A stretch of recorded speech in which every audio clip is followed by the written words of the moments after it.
Praise the Lord. கர்த்தராகிய இயேசு கிறிஸ்துவின் நாமத்திலே உங்கள் யாவரையும் வாழ்த்துகிறோம். இந்த காலை வேளையிலும் தானியேலின் புஸ்தகத்திலிருந்து தொடர்ந்து 18வது பகுதியை நாம் இன்றைக்கு பார்க்க இருக்கிறோம். அதற்கு முன்பதாக நாம் கர்த்தரை நோக்கி பார்ப்போமாக. நல்ல பிதாவே, அருமையான சமூகத்துக்காக துதிக்கிறோம் சுவாமி.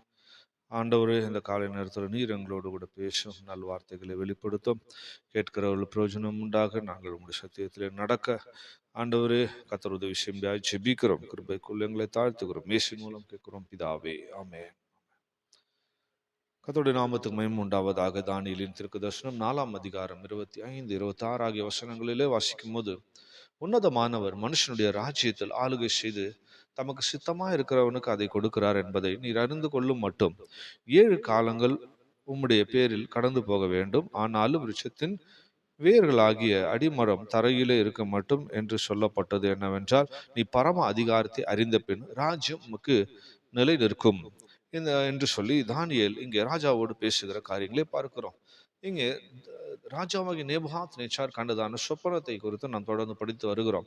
அவர் கண்டதான சொப்பனம் அவருடைய பேரில் வரக்கூடிய ஒரு நியாய தீர்ப்பாகிறது. அதை தானியேல் சொல்லும் போது ராஜாவுக்கு இதை சொல்லிவிட்டு, இது பரம அதிகாரத்தை அறிகிற வரைக்கும் இப்படிப்பட்டதான காலங்கள் உமக்கு மேல் செல்லும், பரம அதிகாரத்தை அறிந்த பின் ராஜ்யம் உமக்கு திரும்பி வரும் என்று சொல்லுகிறார். அது வரைக்கும் அந்த வேர் அடிமரம் பூமியில இருக்கும் என்று சொன்னார். பிரியமானவர்களே, இவ்விதமாக சம்பவிக்க கூடாது என்று சொன்னால் நீ செய்ய வேண்டிய ஒரு காரியம் இருக்கிறது என்று சொல்லி 27ஆம் வசனத்துல சொல்லும் போது, தானியேல் 4:27 சொல்லும் போது, அங்கே ஆகையால் ராஜாவே, நான் சொல்லும் ஆலோசனையை நீர் அங்கீகரித்து கொண்டு நீதியை செய்து உமது பாவங்களையும் சிறுமையானவர்களுக்கு இறங்கி உமது அக்கிரமங்களையும் அகற்றிவிடும், அப்போது உம்முடைய வாழ்வு நீடித்திருக்கலாம் என்றான். பிரியமானவர்களே, இங்கே தானியேல் சொல்லும்போது, தேவனுக்கு முன்பதாக நீ நீதியை செய்து பாவங்களை அகற்றிவிடும், சிறுமையானவர்களுக்கு இறங்கி அக்கிரமங்களை அகற்றிவிடும், அப்போது உம்முடைய வாழ்வு நீடித்திருக்கலாம் என்று சொல்லுவார். ஆகவே இப்படிப்பட்டதான காரியங்களை தப்புவிக்கும்படியாக ஒரு ஆலோசனையும் அன்றைக்கு தானியேலின் மூலமாக ராஜாவுக்கு தரப்பட்டது. பிரியமானவர்களே, எப்போதும் சொல்லுகிறதை போல வெறும் இது ராஜாவாகிய நேபுகாத் நேச்சாருடைய வாழ்க்கையில் நடந்த ஒரு காரியம் மட்டுமல்ல, அது நடந்து முடிந்த ஒரு சரித்திரம் மட்டுமல்ல, இனி வரப்போகிறதான தேவனுடைய பிள்ளைகள், அதாவது புதிய ஏற்பாட்டு கால சபைக்கு கர்த்தருடைய வருகைக்கு ஆயத்தமாய் கொண்டிருக்க தேவ ஜனங்களுக்காகவும் எழுதப்பட்ட ஒரு தீர்க்க தரிசன வார்த்தைகளாக இருக்கிறது. ஆகவே கர்த்தருடைய நியாய தீர்ப்பு அதி சீக்கிரத்தில் வரப்போகிறது. அந்த நியாய தீர்ப்புக்கு நாம் தப்பித்து கொள்ள வேணும். அந்த நித்திய வாழ்க்கையை இல்லாவிட்டால் அந்த நித்திய ஜீவனை நாம் பெற்றுக்கொள்ள வேணும் என்று சொன்னால் நாமும் என்ன செய்ய வேண்டும் என்கிறதான ஒரு ஆலோசனையை தான் நாம் இங்கே படிக்கிறோம். முதலாவதாக, நீதியை செய்து பாவங்களை அகற்ற வேண்டுமா? பிரியமானவர்களே, இதை புரியும்படி சொல்ல வேண்டும் என்றால், பாவங்களை நம்முடைய ஜீவியத்தில் அகற்ற வேண்டும் என்று சொன்னால் நீதியை செய்கிறவர்களாய் நாம் இருக்க வேணும். 1 கொரிந்தியர் 13ஆம் அதிகாரம் 10ஆம் வசனத்திலே படிக்கும் போது, நிறைவானது வரும்போது குறைவானது ஒழிந்து போகும் என்று படிக்கிறோம். ஆகவே நிறைவான அந்த அனுபவம் நம்முடைய ஜீவியத்தில் வரும்போது குறைவான அனுபவங்கள் நம்முடைய வாழ்க்கையிலிருந்து அகற்றிப்போம். அப்ப நிறைவான அந்த நீதி நமக்குள் வரும்போது குறைவான அநீதிகள், அசுத்தங்கள், பாவங்கள் நம்மை விட்டு அகன்று போகும். அதைதான் அப்போஸ்தலனாகிய பவுல் ரோமர் கூட எழுதும்போது 6ஆம் அதிகாரம் 19ஆம் வசனத்திலே சொல்லும் போது, உங்கள் மாம்ச பலவீனத்தின் நிமித்தம் மனுஷர் பேசுகிற பிரகாரமாய் பேசுகிறேன், அக்கிரமத்தை நடப்பிக்கும்படி முன்னே நீங்கள் உங்கள் அவயங்களை அசுத்தத்திற்கும் அக்கிரமத்திற்கும் அடிமைகளாக ஒப்பு கொடுத்தது போல இப்போதும் பரிசுத்தமானதை நடப்பிக்கும்படி உங்கள் அவயங்களை நீதிக்கு அடிமைகளாக ஒப்பு கொடுங்கள் என்று படிக்கிறோம். அசுத்தங்களை நடப்பித்த அந்த அவயவங்களை இப்போது பரிசுத்தமானதை நடப்பிக்கும்படி ஒப்பு கொடுங்கள் என்று சொல்லப்படும். பரிசுத்தமானதை நடப்பிக்கும்படி ஒப்பு கொடுக்கும் போது அசுத்தமானதை அந்த சரீரத்தில் இல்லாவிட்டால் அந்த அவயத்திலே நிறைவேற்ற முடியாது. அதான் நிறைவான ஒரு அனுபவம் வரும்போது குறைவானது நம்முடைய ஜீவியத்தில் விட்டு அகன்று போய்விடும். பிரியமானவர்களே, நம்முடைய ஜீவியத்தில் பாவத்தை அகற்ற வேணும், அநீதி அகற்ற வேணும், அக்கிரமங்களை அகற்ற வேணும் பிரயாசப்படுவதை பார்க்கிலும் நீதியை செய்ய வேணும், பரிசுத்தமானது அதிகரித்துக் கொள்ளவே, தேவ சித்தம் செய்ய வேணும். தேவன் விரும்பக்கூடிய அந்த சுபாவங்களை இல்லாவிட்டால் தன்மைகளை அதிகரித்து கொள்ளும் போது தேவன் விரும்பாத காரியங்கள் நம்மை விட்டு அகன்று போய் கொண்டே இருக்கும். ஆகவே நீதியை நிறைவேற்ற வேணும். அன்றைக்கு ராஜாவுக்கு சொல்லப்பட்ட ஆலோசனை அதுவாகிறது. இன்றைக்கு ஆவிக்குரிய ராஜாக்களாக ஆசாரியர்களாக இருக்கிறதான நமக்கு கூட தேவனுடைய ஆலோசனை சொன்னார், நீதியை நிறைவேற்ற வேண்டும். ஆகவே எவ்விதமான நீதியை நிறைவேற்ற வேண்டும் என்கிற ஒரு சில காரியங்களை வேதத்திலிருந்து இந்த காலை நேரத்தில் நாம் சிந்திப்போமாக. லேவியராகமம் 19ஆம் அதிகாரம் 15ஆம் வசனத்திலே வாசிக்கும் போது, நியாய விசாரணையில் அநியாயம் செய்யாதிருங்கள், சிறியவனுக்கு முகதாட்சிணியம் செய்யாமலும் பெரியவனுக்கு முகத்துக்கு அஞ்சாமலும் நீதியாக பிறனுக்கு நியாய தீர்ப்பாயாக. பிரியமான இந்த ராஜாவுக்கு சொல்லப்படுகிற ஒரு ஆலோசனையாக, கட்டளையாக இது இருக்கிறது. லேவியராகமத்திலே தேவன் சொல்லியிருக்கிறார், ராஜாவாக நீதி செய்கிற ஒரு இடத்துல இருந்தால், ராஜாவாக இருந்தால் அவர்கள் எப்படி செய்ய வேண்டும், நியாய விசாரணையில் அநியாயம் செய்யக்கூடாது, நீதியாய் நியாய தீர்ப்பு செய்ய வேணுமா. ஆகவே இங்கே நேபாத்ரேச்சாருக்கு ஏன் இப்படிப்பட்ட சம்பவம் வந்தது, எது நிமித்தம் அவன் தள்ளப்பட்டான், எது நிமித்தம் அவன் நியாய தீர்க்கப்பட்டான், எது நிமித்தம் கொப்புகள் வெட்டப்பட்டு கிளைகள் முறிக்கப்பட்டு வெறும் வேர் மட்டும் அடிமரம் மட்டும் பூமியில் இருந்தது என்பதை நாம் விளங்கி கொள்ளவே. அவனுடைய நியாய விசாரிப்பிலே அவன் நீதியாக இல்லை, அவனுடைய விசாரணைகள் அநியாயம் இருந்தது.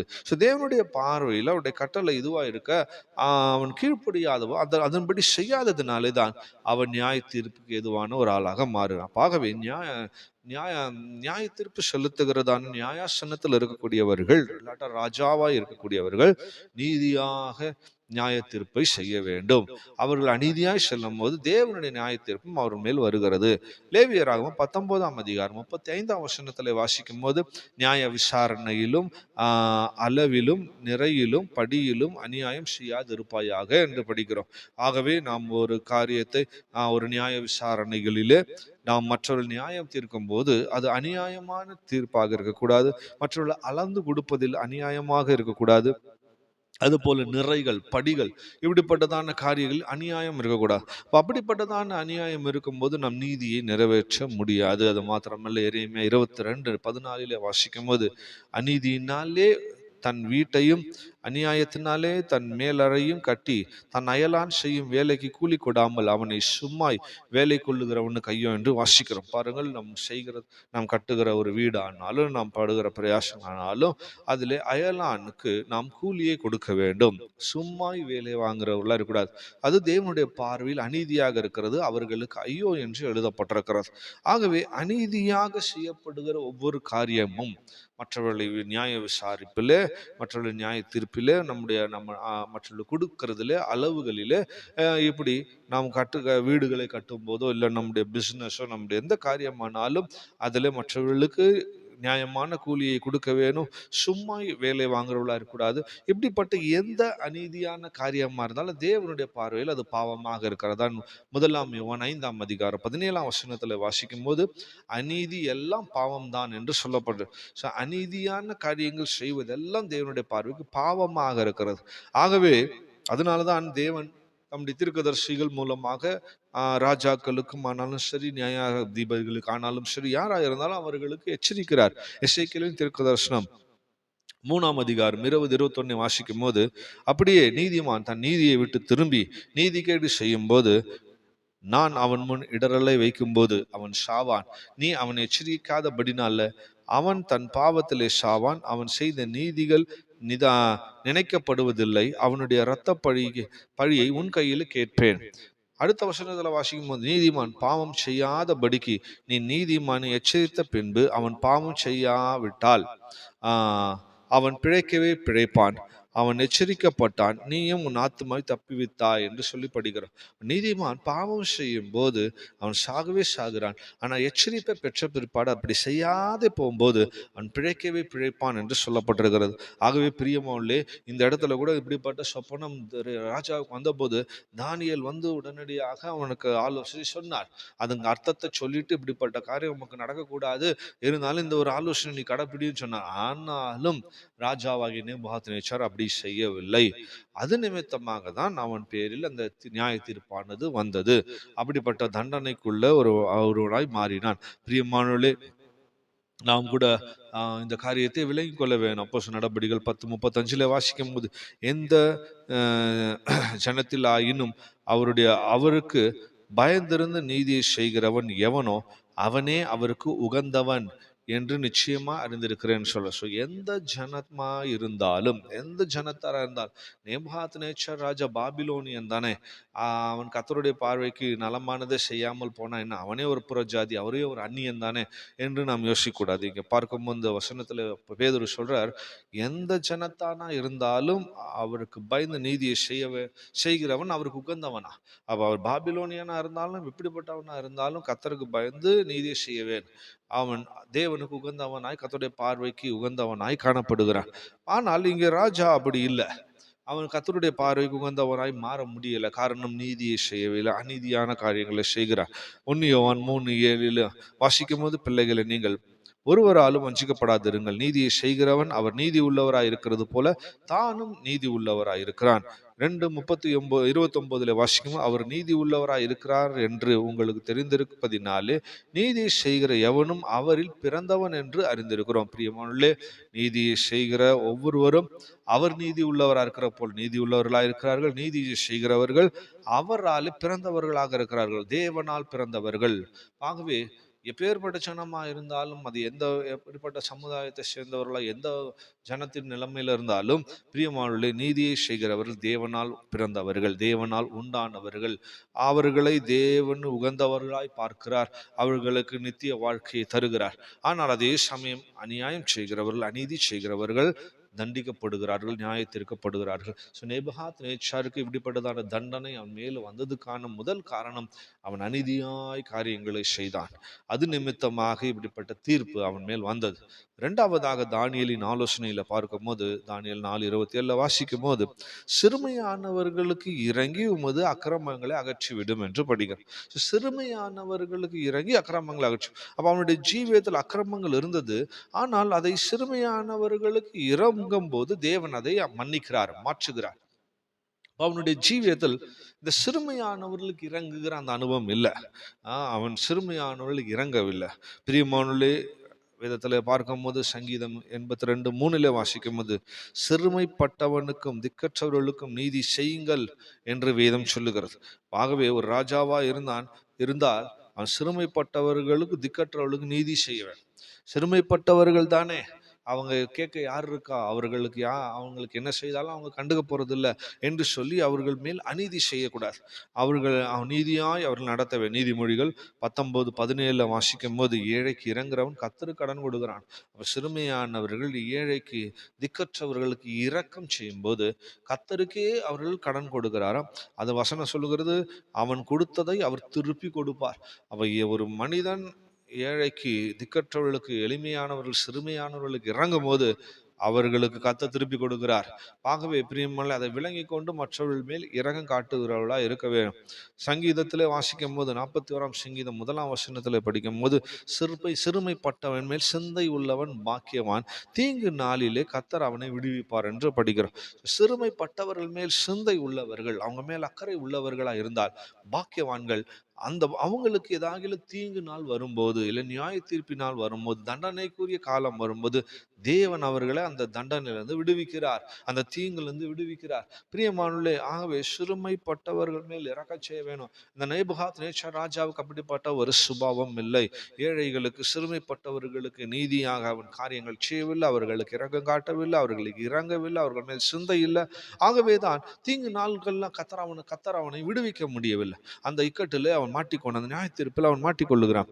பிரியமானவர்களே, நீதிமொழிகள் 22:22 வாசிக்கும் போது, ஏழையா இருக்கிறான் என்று ஏழையை கொள்ளையிடாதே, சிறுமையானவனை நியாயஸ்தலத்திலே உபத்திரப்படுத்தாதே என்று வாசிக்கிறோம். ஒரு ராஜாவா இருக்கும்போது, இல்லை நியாயாதிபதியா இருக்கும்போது, சிறுமைப்பட்டவர்களை அந்த நியாயஸ்தானத்திலே வரும்போது அவர்களை உபத்திரவப்படுத்தி விடக்கூடாது, அவர்களை ஒடுக்கி விடக்கூடாது. ஏசியாவில கூட வாசிக்கும் போது 10ஆம் அதிகாரம் 1ஆம் வசனத்துல, ஏழைகளை வழக்கிலே தோற்க பண்ணவும், என் ஜனத்தில் சிறுமையானவர்களை நியாயத்தை புரட்டவும், விதவைகளை சூறையாடவும், திக்கற்ற பிள்ளைகளை கொள்ளையிடவும், அநியாயமான தீர்ப்புகளை செய்கிறவர்களுக்கும் கொடுமையான கட்டளைகளை எழுதுகிறவர்களுக்கும் ஐயோ என்று வாசிக்கிறோம். சிறுமையானவர்களுக்கு, நியாயத்தை புரட்டுகிறவர்களுக்கு ஐயோ. அவனுடைய நியாயத்தை புரட்டுகிறவர்களாக இருக்கக்கூடாது. அவர்களுக்கு இரக்கம் காட்ட வேணும், அவர்கள் தயவு செய்ய வேணும். அப்படிப்பட்ட போது கர்த்தர் அவர்களுக்காக இறங்குவார், கர்த்தர் அவர்களை விடுவிப்பார், அவர்களுக்கு திருப்பி கொடுப்பார். ஸோ ஆகவே சிறுமைப்பட்டவர்களுடைய நியாயத்தை புரட்டவே கூடாது. சகரியா 7:9-10 வாசிக்கும் போது சேனைகள் கர்த்தர் உரைக்கிறது என்னவென்றால், நீங்கள் உண்மையாய் நியாயம் தீர்த்து அவனவன் தன் தன் சகோதரனுக்கு தயவு இரக்கம் செய்து விதவையும் திக்கற்ற பிள்ளைகளையும் பரதேசியும் சிறுமையானவரையும் ஒடுக்காமலும் உங்களில் ஒருவனும் தன் சகோதரனுக்கு விரோதமாய் தன் இருதயத்தில் தீங்கு நினையாமலும் இருங்கள் என்று சொல்லப்பட்ட சிறுமையானவர்களை ஒடுக்காதிருங்கள் என்று சொல்லப்பட்டு பாருங்கள். அவர்களை உபத்திரப்படுத்தக்கூடாது, அவர்களுடைய நியாயத்தை புரட்டக்கூடாது, அவர்களை ஒடுக்கக்கூடாது, அவர்களுக்கு இரக்கம் காட்ட வேணும். ஸோ இவ்விதமான அனுபவங்கள் அன்றைக்கு ராஜாவுக்கு நேபாத் நேச்சாருக்கு இல்லை. காரணம் என்ன? 10ஆம் சங்கீதம் 2ஆம் வசனத்துல வாசிக்கும் போது, துன்மார்க்கன் தன் பெருமையினால் சிறுமைப்பட்டவனை கொடூரமாய் துன்பப்படுத்துகிறான் என்று படிக்கிறோம். பிரியமான, துன்மார்க்கன் தன் பெருமையினால் சிறுமைப்பட்டவர்களை கொடுமைப்படுத்துகிறார். அப்ப இவனுடைய ஜீவியம் துன்மார்க்கமா இருந்தபடினால, அவனுக்குள்ள பெருமை இருந்தபடினால, சிறுமைப்பட்டவர்கள் மேல் அவனுக்கு சிந்தை இல்லை, அவர்களை கொடூரமாக நடத்தக்கூடிய ஒருவனாய் இருந்திருக்கிறான். ஆகவே அது நிமித்தமாக தான் தேவனுடைய நியாய தீர்ப்பு அவன் மேல் வருகிறது. அது நிமித்தமாக தான் அவனுடைய ராஜ்யமானது ஒரு ஒரு மோசமான நிலைமைக்கு தள்ளப்படுகிறது. பிரியமானுள்ளே நன்றாய் விளங்கிக் கொள்ள வேண்டும். ஒரு ராஜாவாக இருக்கும் போது எவ்விதமாக இருக்க வேண்டும் என்பதை வேதம் சொல்லுகிறது. ஸோ நம்முடைய ஜீவியத்திலும் அவ்விதமாக கர்த்தருடைய கோபம் நம்மேல் வராதபடிக்கு, தேவனுடைய நியாய தீர்ப்பு நம்மேல் வராதபடிக்கு நாம் ஜீவிக்க வேண்டும் என்று சொன்னால், நாம கூட அக்கிரமத்தை வெறுத்து நீதியை செய்ய வேணும். துன்மார்க்கராய் இராமல், பெருமை பாராட்டாமல், சிறுமைப்பட்டவர்கள் மேல் சிந்தை உள்ளவர்களாக, சிறுமையானவர்களுக்கு இரக காட்டுகிறவர்களாக இருக்க வேண்டும். அவ்விதமாக நாம் செய்யும் போது அங்கே வாசிக்கிறோம், அப்போது உம்முடைய வாழ்வு நீடித்திருக்கலாம். ஸோ ஒரு நித்திய வாழ்க்கை, நீடித்த வாழ்வை தேவன் அப்படிப்பட்டவர்கள் கொடுக்கிறார். ஆகவே இந்த அனுபவம் அன்றைக்கு ராஜாவுக்குள் இல்லாதபடினாலே அவனுக்கு நியாய தீர்ப்பை கொடுத்தார். 7 காலங்கள் செல்லும், நீ பரம அதிகாரத்தை என்றைக்கு உணர்கிறீரோ அன்றைக்கு ராஜ்யம் திருப்பி கொடுக்கப்படும் என்று சொல்றார். அந்த உணர்வு வர வரைக்கும் தேவன் அப்படிப்பட்ட தண்டனையை அவன் மேல் செலுத்தினார். பிரியமானவர்களே, இன்றைக்கும் நம்முடைய ஜீவியத்திலே கர்த்தருடைய கோபாக்கினைக்கு நாம் பாத்திரவான்களாக இராதபடிக்கு கவனமாக ஜீவிக்க வேணும். கர்த்தர் இக்கட்டான சூழ்நிலைகளிலே, தள்ளப்பட்டதான சூழ்நிலையில் நம்ம விட்டிருக்கிறார் என்று சொன்னால் நாம் மிக கவனமாக ஜீவிக்க வேண்டியது அவசியமா இருக்கிறது. ஏனென்று சொன்னால், நம்முடைய தீர்ப்பு செய்கிற விஷயத்தில், நம்முடைய அளவுகோல்களிலே, நாம் கட்டுகிற காரியங்களில், நம்ம மற்றவர்களிடத்தில் வேலை வாங்குகிற விஷயங்கள் எல்லாவற்றிலும், எல்லா காரியங்களிலும் நீதியாக இருக்க வேண்டும். நம்முடைய பிரயாச கிரியைகள் அது மாத்திரமல்ல, சிறுமையானவர்களுக்கு இறங்க காட்டுகிறவர்களாக, தயவுள்ளவர்களாக, அன்புள்ளவர்களாக அவர்களுக்கு நாம் உதவி செய்கிறவர்களாக இருக்க வேண்டும். இப்படிப்பட்ட காரியங்களை செய்யும்போது நாம் நித்திய வாழ்வை பெற்றுக்கொள்கிறோம். ஆகவே இப்படிப்பட்ட நித்திய வாழ்வுக்காகவே தேவன் நம்மை அழைத்திருக்கிறார். அந்த நித்திய ஜீவனை பெற்றுக்கொள்ளும்படிதான் தேவன் நம்மை அழைத்திருக்கிறார். ஆகவே எக்காலத்திலும் இந்த நியாய தீர்ப்பானது நம்ம மேல் வராதபடிக்கு இந்த ஆலோசனை நாமும் கூட கடைபிடிக்கிறவர்களாய் காணப்படுவோமாக. கர்த்தருடைய கரத்திலே நம்ம ஒப்பு கொடுத்து தாழ்த்துவோமாக. தேவன் தாமே நம்மை ஆசீர்வதிப்பாராக. நல்ல பிதாவே, உம்முடைய சமூகத்துக்காய் துதிக்கிறோம். கேட்டதான சத்தியங்களின்படியே நாங்களும் கூட ஜீவிக்கும்படி உதவி செய்ய ஜெபிக்கிற நேபாத் நேச்சர் ராஜாவுடைய வாழ்க்கையில் ஆண்டவர் கத்தர் ஒரு பெரிய நியாய தீர்ப்பு அவன் மேல் தந்தீர். ஆண்டவரே, மனுஷரிலிருந்து தள்ளப்படுகிறவனாய் மிருக ஜீவங்களோடு சஞ்சரிக்கிறவனாக ஒரு மோசமான சூழ்நிலைகளுக்குள்ள தள்ளப்பட்டான். அதற்கு காரணம் ஆண்டவரே, தானியேல் சொன்னதான கர்த்தருடைய ஆலோசனை அவன் கடைபிடிக்கவில்லை. ஆண்டவரே, முன்பதாகவே நீர் எச்சரித்தீர். அவனுக்கு சொப்பனங்கள் மூலமாக, தரிசனம் மூலமாக எச்சரித்தீர். ஆனாலும் அவன் அதுக்கு கீழ்ப்படியவில்லை. கர்த்தருடைய ஆலோசனை தட்டிவிட்டான். அது நிமித்தமாக அவனுக்கு இப்படிப்பட்ட நியாய தீர்ப்பந்தாகவே பிரியமான தேவ ஜனங்களாகிய நாங்களும் ஆண்டவரே, உமக்கு பிரியமானவைகளை செய்ய, ஆண்டவரே, நீதியை கர்த்தாவே நாங்கள் கடைபிடிக்க, பரிசுத்தமானவைகளை செய்ய, ஆண்டவர் சிறுமையானவர்களுக்கு இரக்கம் காட்ட, ஆண்டவரே, தயவு உள்ளவர்களாய் கர்த்தர் உதவி செய்யாய் ஜெபிக்கிறோம். ஆண்டவரே, துன்மார்க்கர்கள் போல நாங்கள் காணப்படாதபடிக்கு, பெருமையினாலே அவர்கள் சிறுமைப்பட்டவர்கள் மேல் இறங்குவதில்லைன்னு சொல்லப்பட்டதாகவே நாங்கள் எக்காரணத்திலும் கர்த்தாவே நாங்கள் பெருமை பாராட்டாதபடிக்கு எப்போது மனத்தாழ்மையாய் கர்த்தர் உதவி செய்யாய் ஜெபிக்கிறோம். ஆண்டவரே, கர்த்தர் எங்களுக்காக ஒரு நித்திய வாழ்க்கையை வாக்குத்தத்தம் பண்ணியிருக்கிறீர். அதை பெற்றுக்கொள்ளும்படியாக நாங்கள் வாஞ்சியோடு ஓட ஆண்டவர் எதிர்பார்க்கிற இந்த ஜீவியத்தை செய்ய கர்த்தர் உதவி செய்யாய் ஜெபிக்கிறோம். கிருபையின் கரத்துக்குள்ள எங்களை தாழ்த்தி ஒப்படைக்கிறோம். இயேசுவின் மூலமாய் கேட்கிறோம் பிதாவே, ஆமென். ஸ்தோத்திரம், ஸ்தோத்திரம். கர்த்தராகிய இயேசு கிறிஸ்துவின் கிருபையும் பிதாவாகிய தேவனுடைய அன்பும் பரிசுத்தாவியின் ஐக்கியமும் காவலும் நம்மோடு சகல தேவ ஜனங்களோடு கர்த்தராகிய இயேசு கிறிஸ்துவின் வருகை மட்டும் இருப்பதாக. ஆமென்.